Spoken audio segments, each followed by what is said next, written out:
Hi friends, welcome back to mana Chandamama Kathalu. Here we are with the part 4 of the Comet. If you not watched the part 1 to 3, do that right away. The links for all the 3 videos are in the description. So let's get started with the part 4. A brief recap of what happened in the part 1 to 3. Samarsen of Kundalini has started out in search of wealth but found himself stranded on an Isle of Sorcery. He was amidst primitive beasts and sorcerers. He and his 6 men had to run away from the sorcerer One Eye and the creatures of another sorcerer Four Eyes. Let's go ahead with the next part of the story. Part 4. The Comet. Samarsen and his men kept running till they reached a rocky region. They could no longer hear the frightening boom of the sorcerer One Eye. "God bless us," they said to themselves. The awesome owl and the ape men, messengers of the Four Eyes, were nowhere to be seen. It was evident that they were no longer following them, and that was a great relief to Samarsen and his 6 men. Now for the next step. Before they were beset by some other calamity, they should be out of this Isle of Sorcery. But this was not an easy task. How were they to leave the island?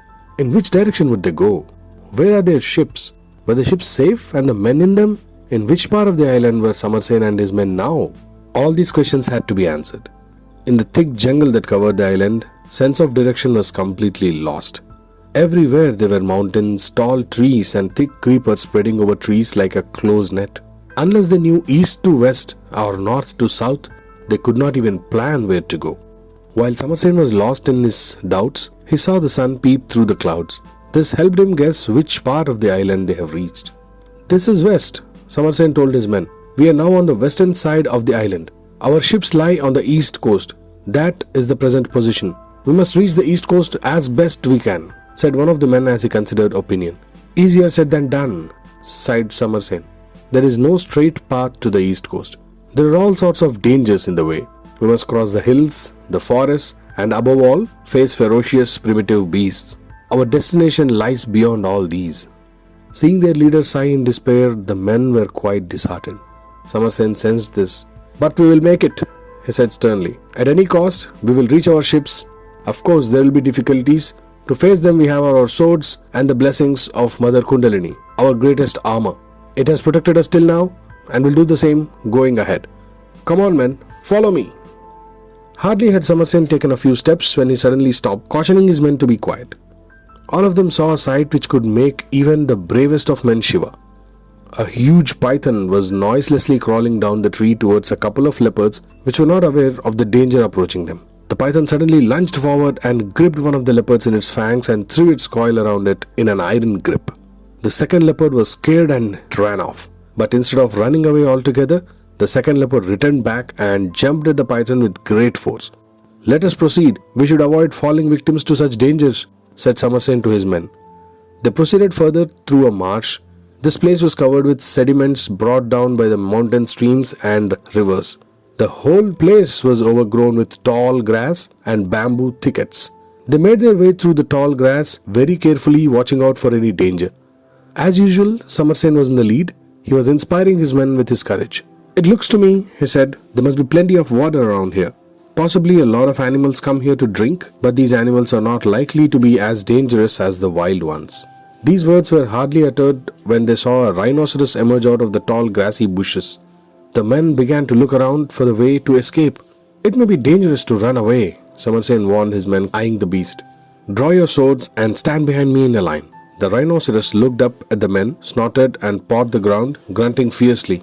The men were shivering with fear. They wondered whether the commander could cope with the beast. The rhino pawed and grounded again and charged. As the brute came headlong, Samarsen struck his sword deep into his back. Any other animal would have fallen down, but not the rhino. He only roared and turned back. The sword thrust evidently had no effect on him, for he turned back once again and faced the men now. Then it charged again. This time, the men were bold. They were infused with the cold courage of their leader. As the rhino charged at them, they stepped aside and pierced him with their steel blades. The rhino was done for. It turned on its side and fell, kicking his legs and roaring in pain. "Luck has been with us so far," Samarsen told his men. "Other beasts may be attracted by the roaring. It is not safe for us to remain here. Let's be off." Samarsen and his men presently came upon a pleasant pool. Some of the men were thirsty after their encounter with the rhino, so they wanted to drink some water. One of them said it would be fine if he could have a dip. "Try to remember," Samarsen warned his men. that we are on an Isle of Sorcery. Whatever you want to do, be very careful. It was no idle warning, as two of the men got into the water pool and the pool suddenly started to bestir itself and 4 or 5 alligators jumped at the men. The men on the shore tried to chase them away with bows and arrows, but they could not prevent the alligators from seizing the men and dragging them to the bottom of the pool. This one incident has depressed Samarsen and his remaining 4 followers more than any horrors that they have seen till then. The utter strangeness of the surroundings and the dangers they have faced at every step helped to unite these men as nothing else could. They were dearer to one another than their dearest ones. They were like one being of which Samarsen was the head and the others were the limbs. So the loss of 2 men was like loss of 2 precious limbs. With heavy hearts, they moved forward with greatest possible caution. Soon they found a lake of water. They had to cross it or turn back. This appears to be very big, thought Samarsen. How are we going to cross it? He had no chance of thinking any further because the water near the shore was moving and sounding as though someone was bathing in it. Actually, nobody was to be seen. But there was a branch of a tree overhanging the spot where the lake was being disturbed, and an odd cap with 2 eye-like slits was hanging from the branch by a tassel. Not one of them could believe his eyes. Even Samarsen could not solve the mystery of the water stirring all by itself. The only possible conclusion was that some invisible person was having a bath in the lake. Samarsen and his men hid themselves behind a bush and went on watching the mystery. Could it be the sorcerer One Eye by any chance? Samarsen asked himself. But he was sure it was not.